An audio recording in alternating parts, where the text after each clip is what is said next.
On today's hot sheet, I'm discussing Jerome Powell's semi-annual monetary policy report, his testimony, along with job openings for January 2024, and this week's unemployment report. Today is Thursday, March the 7th, 2024. I am Byron Lazine, and the hot sheet starts now.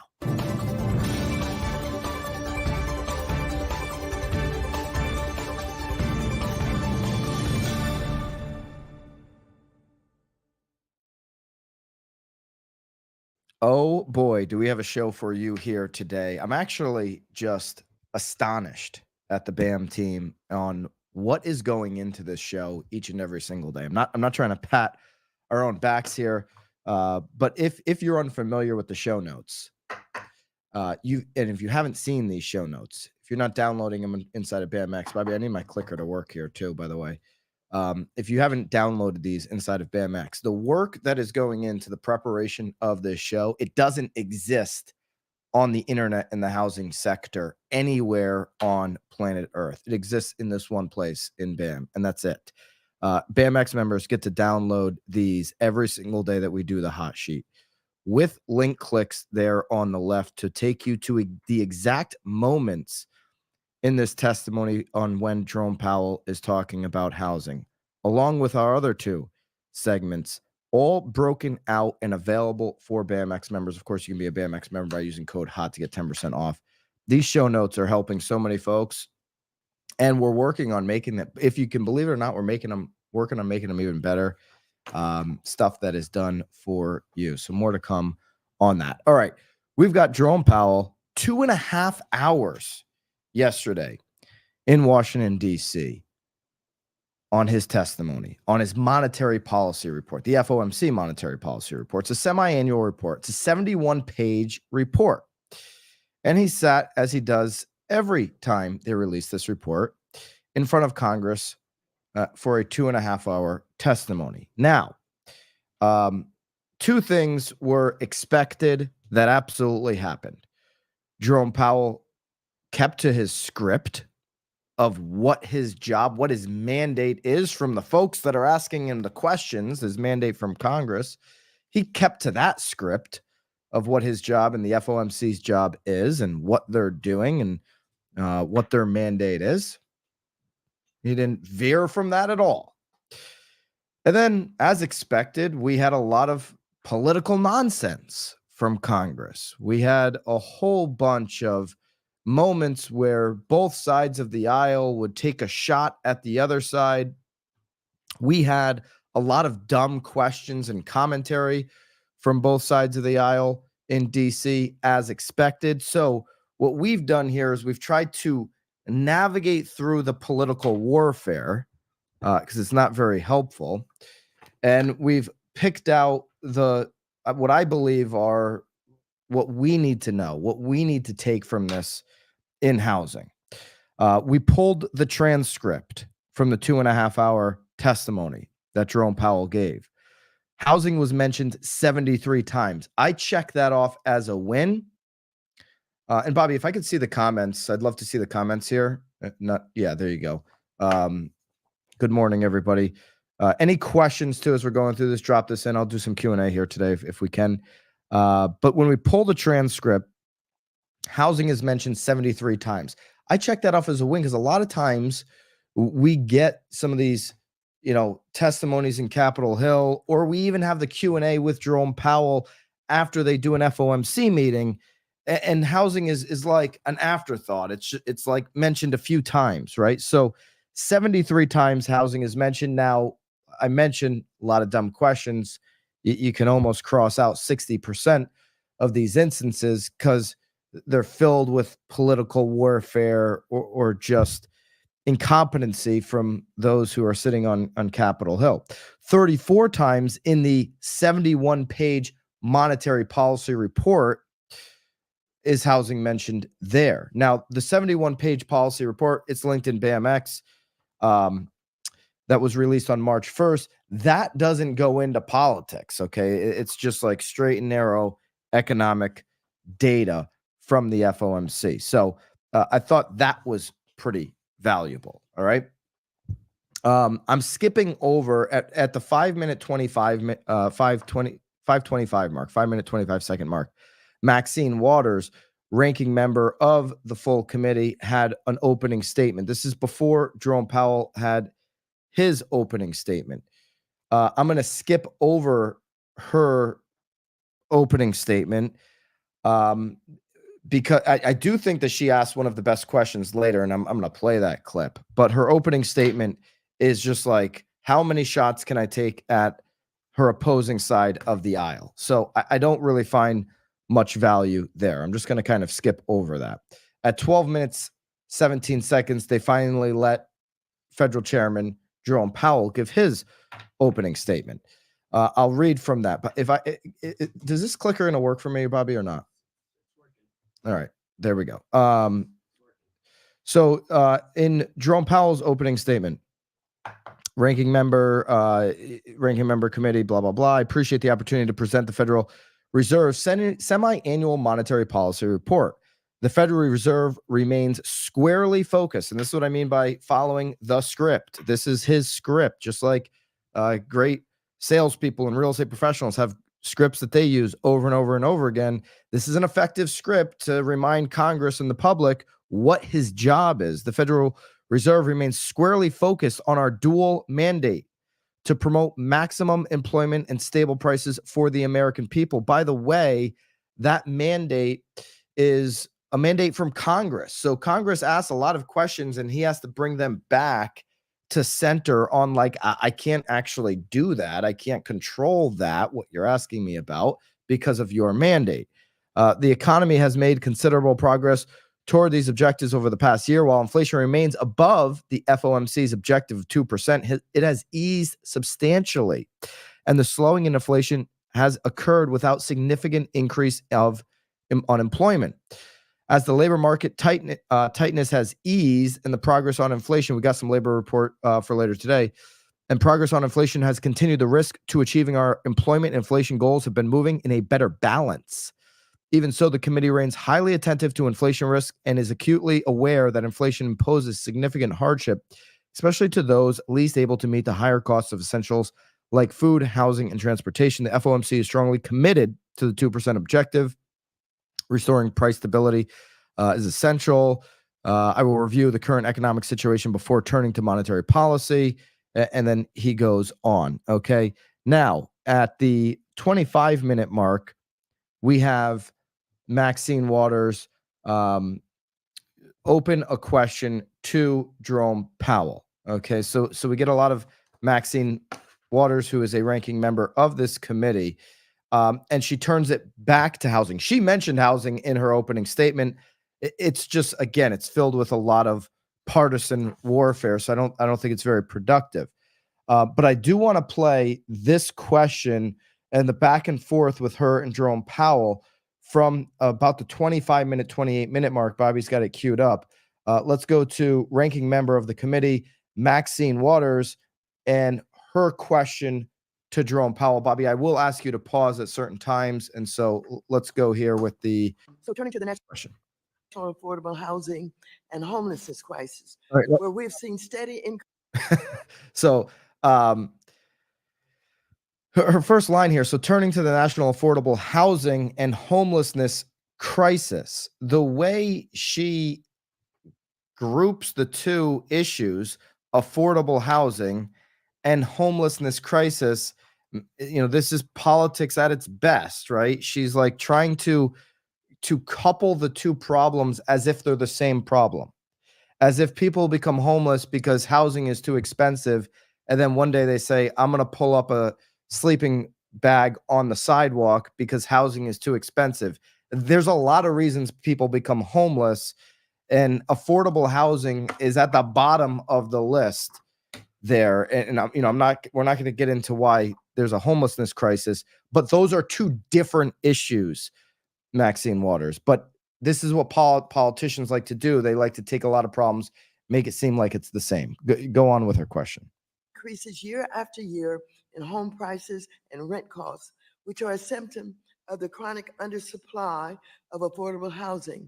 Indeed, more renters and homeowners are now spending more of their income than ever on housing costs. And as you know, housing costs continue to be a primary driver of inflation. Do you think the Fed has sufficiently emphasized the role that housing costs play in keeping us from your 2% inflation goal? Okay, before we listen to Jerome's response here, I do appreciate Maxine Waters pointing out that housing costs continue to be a primary driver of inflation, and we're going to get a response here on that. So continue here. Think it's reasonable to believe that monetary policy can accomplish this goal without a fiscal policy response? And if you do, how long will it take to get there? Housing services inflation is one of the three components that we look at that make up the core PCE index, and it has been coming down from its heights of a couple of years back. It's part of the story. I think the overall story is that goods price inflation has turned negative. Goods prices are actually coming down a bit. Housing services inflation, you can see from currently entered into leases that as leases turn over, the increases are going to be smaller. So in our forecast and in everyone's forecast, housing services inflation comes down. Big statement there. Okay, I've been critical. We can go off to the full screen here. I don't know, Bobby, if we can get the notes off when we're in the side-by-side screen. There you go. I think this was a big moment here for Jerome Powell to really make sure everybody understands that they are forecasting housing services inflation to come down. Okay, we've been hammering this. We've seen this for over 12 months now. And now Jerome Powell is actually acknowledging that, hey, in the future, we anticipate that this housing inflation will continue to come down. Now, I love what Maxine Waters asks him in this next question. Let's go to that. It's been reported that the methodology used to assess housing costs as an indicator of inflation is imperfect. Maybe the best thing I've ever heard somebody say to Jerome Powell. What she's talking about is owner's equivalent rent, which is garbage. It's a terrible methodology. That's, obviously Jerome Powell mentioned in his previous comment, they look at the PCE, owner's equivalent rents in the CPI. But the methodology is old. It's lagging. It's backwards looking, the way that they use to come up with this housing inflation. And Maxine Waters nails it right there. Not enough people are pressing the Federal Reserve on the methodology used to calculate housing inflation. Let's continue with her question.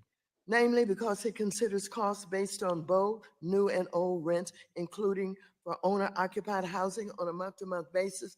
This results in stale data since families' housing costs typically do not change unless they move or their lease is up for renewal. So to address these imperfections in the housing cost indicators, the Bureau of Labor Statistics and Cleveland Fed created an improved methodology based solely on new lease rents, which is referred to as new tenant repeat rent index. Has the Fed incorporated this new indicator into its economic assessments? If not, why not? And so what changes has it had on the level of housing inflation observed by the Fed? So yeah, keep it going. I love that question. We're well aware of that, and we do incorporate it into our thinking. As I was starting to mention, that is the reason, the fact that market rents are moving up at a much slower pace is the reason why forecasts are for housing services inflation to come down. And that absolutely plays a role in our thinking. Thank you, and I yield back. Okay, so let's get off of the Jerome Powell there. And he said this absolutely has to do with the way we're thinking, and what he's talking about there is those meetings, the FOMC meetings, when the committee gets together and they're making those decisions on whether to cut or not to cut. They're factoring that in, according to Jerome Powell. Now, if you're in the Barry Stern-like camp, the camp that I tend to lean into, I think that you're going to see housing inflation drop pretty fast. And the hope there is that they will have already started cutting, because we have 12 months of indicators that rents have rapidly decreased. Now you're seeing parts of the country where, you're seeing supply rapidly increase in certain ports. Look at this. Punta Gorda, Florida has more supply than 34% more than pre-pandemic levels. Okay. If you go to Cape Coral, you're almost even with pre-pandemic levels. Rapid increases. Sarasota, rapid increases in inventory. Tampa, rapid increases. Naples, rapid increases. Miami, not as rapid as Southwest Florida, but you're starting to see this increase in inventory across the country. We know what happens when you have supply, an increase in supply, and demand doesn't necessarily change. Demand isn't going to change significantly from where it is today as this supply continues to increase. And so that inflation on housing costs, and I look at it more, and because of the way that they're calculating it, the Federal Reserve, I look more at these rents where you've had an oversupply and overbuilding of multifamily over the last couple of years. A lot of that's coming online this year and next year. And so I hope that there isn't this, knee-jerk reaction where they have to play catch up on cutting the rates. There was a knee-jerk reaction where they went too far on the money printing machine, and then they had to increase the rates too quickly. Okay, Jerome Powell, for as much as he's staying out of politics now, got a little too involved in politics when he was encouraging Congress to go print another 2 point whatever trillion dollars. That was one of the catalysts to get us into these inflationary issues that we have today. I'm going to applaud Jerome Powell and what they've done since then to really stay out of politics. But that was a massive mistake by both sides of the aisle that put that $2+ trillion bill forward, and by Jerome Powell for encouraging it. He kind of egged it on back then, if you remember, by saying, well, you're not going to have any more chances to print money like this in a long time. So if you want to go ahead and print a little extra money, now's the time to do it, right? He kind of was like, hey, if you're going to quit smoking crack and you're going to go to rehab, maybe you just take one more hit. Maybe you go in high if you're going to go to rehab for 60 days. Go ahead. One more hit here, Congress, on the money printing machine. That's kind of what he did there. He kind of gave the drug addict one more pop before they go into to get cleaned up for 60, 90 days. I mean, for us, it's going to be a few years here as a country. Maybe the analogy doesn't sit well with you, but if you know, that's kind of right on point. All right. If we go into the 71-page, report, the monetary policy report with Jerome Powell, I'm going to stay out of a lot of the back and forth with Congress because again, it's pretty sad what these people come up with. I'll let you pick through it if you're really interested in the political side.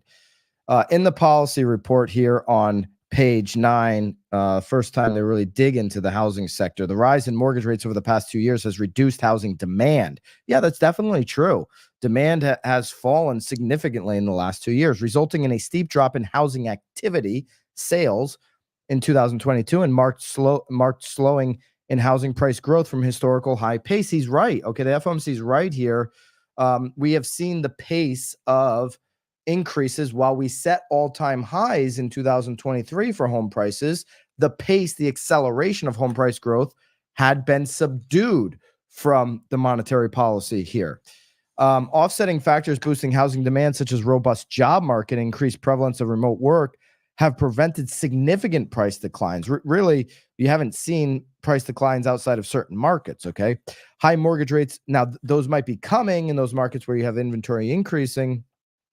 High mortgage rates have also discouraged some potential sellers with low rates on their current mortgages from moving, which has kept the existing home market usually thin. The shortage of available existing homes has pushed some remaining homebuyers towards new homes and supported a modest rebound in construction of single-family homes later in 23. In contrast, multifamily starts rose to historically high levels in 22, but have more recently fallen back because of builders' concerns of oversupply, of a significant amount of new multifamily supply on rents and property prices. Okay, now, what I do love in this monetary report, okay, if we go to page, I'm going to go to page 13 here on the monetary report. By the way, this whole thing is linked up for you, easy to find in BAMX. When they pull real-time data for housing rents, I really appreciate what they've done here by using the data that I've encouraged them to use, which is Zillow, CoreLogic. They have the PCE housing services, which look at that. PCE housing services, their old lagging data is above everybody else.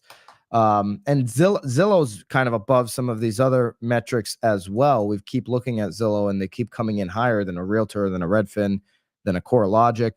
But looking at this real-time data should give the FOMC a better indication into the future that, hey, maybe we do go ahead and do a cut here in the first half of this year. Now, the headline coming out of this 2.5 hours was that they are in no way ready to cut that interest rate yet. They still plan to do so at some point this year, but they haven't seen enough to start making those cuts. I mean, that's the big headline here. Also in their report here is you have median monthly mortgage payment data, obviously accelerated from the median point. I mean, look at that. In 2019, the median is down around 1,200, then up over 2,000 right now. So that is significant inflation. You've got obvious mortgage rates, which we know about. Going back here into housing, this thing jumped around on me. The distribution of interest rates on outstanding mortgages below 6% is 90% of approximately 90% of loans. Below 5% is approximately 80%. That's down off of the high of about 90% a year ago or a year and a half ago, as we see some more of these new loans come in. Below 4%, down off of a high of 70, closer to 60%. Also data here on new and existing home sales from the FOMC.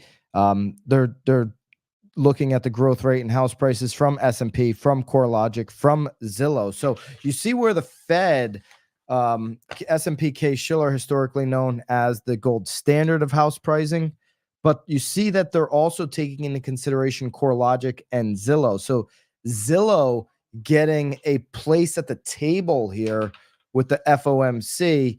I like that because they're using multiple sources here, and they're using relevant sources that could be in real time. Now, I want to just go to the very end of the testimony. There's more testimony today. I can't imagine that Congress is going to sleep on it and have some brilliant questions after some of the crap they asked them yesterday. So, I don't expect much from today. Usually day one of these testimonies are the big headlines, and then it's just repetitive today. But Jerome Powell ends with what he's been saying. This Congresswoman Presley asked Chairman Powell, the Fed's interest rate hikes have not been sufficient in addressing housing inflation. So, like, if what she's saying, if she understands what she's saying, the Fed's interest rate have not been sufficient in addressing housing inflation, she's basically saying she wants the rates potentially to go up. Do you agree that we need more robust fiscal response, interest rate to go up, not down, to increase the supply of affordable housing and to lower costs nationwide? I mean, that's what she's asking for, an 8, 9, 10% interest rate. I mean, if she's paying attention, that might exacerbate a lock-in effect where nobody does anything, because we just showed you how many people have less than 6%, less than 5%. When those rates got really high and demand falls off, we've tested this enough the last couple of years, you exacerbate lock-in effect and nobody does anything. When nobody does anything, there's not much fluctuation in prices, as opposed to a fluid market where you can increase inventory like you're seeing in Southwest Florida. And you've already seen prices now have certainly leveled off and are ticking down. Now, Jerome Powell's response to this is, we don't express opinions on things like that, reminding the Congresswoman that that's not the mandate. Okay. I will say that there is a structural housing shortage in the US, and that's really the longer run problem. The problem with high interest rates is a short run problem. The longer run problem is lack of supply. And I think that's a beautiful way for Jerome Powell. I applaud him on ending there. The longer run problem is lack of supply. When you see markets like what you'll see in these higher inventory markets, like the one I just showed you, what you'll see over the next 6 months is a price stabilization, and in many instances, a price cooling off and a price dip. Because when you get supply to increase, that's when you get prices to come down if demand stays the same. This is economics 101, of course. Now, Congress, more so than the FOMC, I mean, way more so than the FOMC, could potentially have an impact on how much inventory is created. I go back to Maxine Waters, who kind of conflates a couple different issues, and people, she wants to point fingers, and both sides are pointing fingers at each other, but they really should both take ownership and create a bipartisan initiative to increase supply. And we can go back to the great financial crisis. Nobody in DC on either administration, on both sides of the aisle in Congress, have taken significant steps to increase supply. I mean, we look back for the last 15 years, we're underbuilt in this country, and we continue to regulate builders. We continue to make it harder to get a project off the ground. These are things that could be eased up from the federal level down to mandates into the local level, working with local counties and towns to make the regulation on building easier, to maybe do some tax trade-offs with developers in exchange for building housing that doesn't exceed a certain level, more affordable housing. But they don't want to do that. They want to ask silly questions to Jerome Powell. And so I thought Jerome Powell's response there was beautiful at the end. Can't control that. Your mandate, Congress, is that I solve short-term problems. Okay, they're a short-term fixer of issues. They're not a long-term fixer of issues. That's the mandate from Congress. Like it, love it, hate it. That's the mandate. Okay, fix price stability and maximize employment while doing it. That's what they are able to do. All right, all of the timestamps are broken down for you. There's a whole bunch more there. If you're interested, you can click from the show notes to the timestamps on all of the housing conversation. It's available in the show notes. Use HOT to get 10% off of BAMX to get access, obviously, to those. And we've got two jobs reports. Jobs mentioned a lot with Jerome Powell. We've maximized employment, and we've stabilized the market. We've cooled off a little bit on job openings, even though they're very high. And the recent report on job openings says that on the last business day of January, there was little change to the number of job openings, which held at 8.9 million. So off of the peak of 11 million plus, but sticking at 8.9 million, which is where we've been here as of late, showing a minimal difference from the previous month. The previous month, of course, being December. The number of hires in January also saw little change, remaining at 5.7 million, although there was a decline in hiring with the state and local government education sectors. Okay, thank you. Government easing up on the hiring finally. The number of hires in January, they lead the pack, by the way. I'm just saying that because we look at this every single month on the hot sheet, and the government's leading the pack on hires each and every single month, yet they're complaining about inflation on the other side, and they're a driver to it. The number of hires in January saw little change, Different industries had different hiring patterns. For instance, while there was a slight increase in job openings in non-durable goods manufacturing, there's a decrease in these private educational services. Stability in quits and layoffs. Other separation factors, the number of other separations including retirement and transfers. It also experienced little change, remaining at 384,000. Now let's go to weekly unemployment. This week's unemployment insurance claims from the Department of Labor also showed little or no change in seasonally adjusted figures for both initial claims and the insured unemployment rate. Okay, so stable initial claims, moving average trends, insured unemployment rate. Here are the highest insured unemployment rates ending February 17th. You've got Jersey, Rhode Island, Minnesota, California, Mass, Illinois, Montana, Alaska, New York, Pennsylvania. Largest increases in initial claims, Mass, Rhode Island, Connecticut, California, Missouri. Largest decreases, Oklahoma, Texas, Michigan, Oregon, and Florida. Okay, so there's your unemployment update. The job market continues to be robust.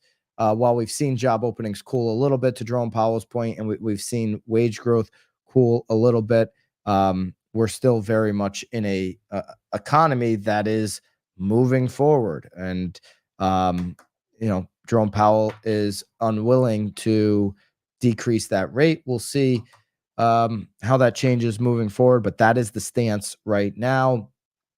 The positioning on housing, you heard that as I went through that. Okay.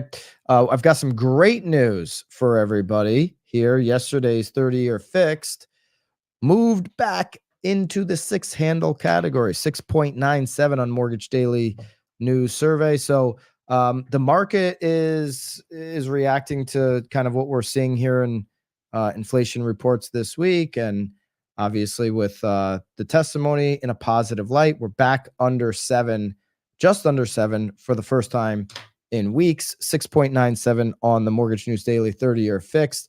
I would anticipate us to receive more good news on that as the 10-year has been trending down. It was actually down below 4.1 before we started the show, so it's up a tick, but trending ultimately the last 24 hours in a downward trajectory off of where they ended yesterday where they were yesterday when that 30-year fixed read came out. So we could have a chance here of staying down under the 7% on the 30-year fix for the second day in a row for the first time in quite some time. It's great news there. If you missed the webinar with Luca Cree, the president of Reminder, it will be uploaded into BAMX, I think today.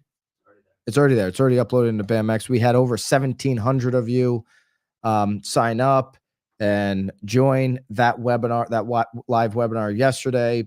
If you missed it, it's uploaded into BAMX and available for you there. What do we got today? We got a walkthrough today on the live channel.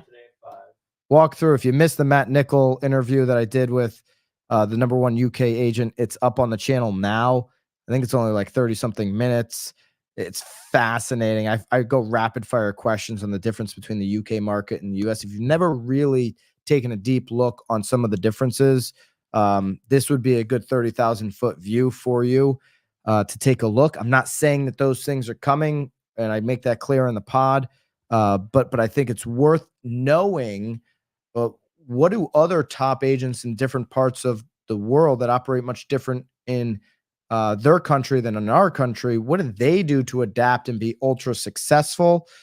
Because listen, there's changes coming, and knowing more, having more knowledge about these situations is going to better suit every agent out there. I appreciate all of you. Great week here on the hot sheet, and we will see you back here next week. We'll see you on Knowledge Brokers Podcast as well tomorrow over on the separate channel. So make sure that you're subscribed to that. And until then, of course, toodaloo.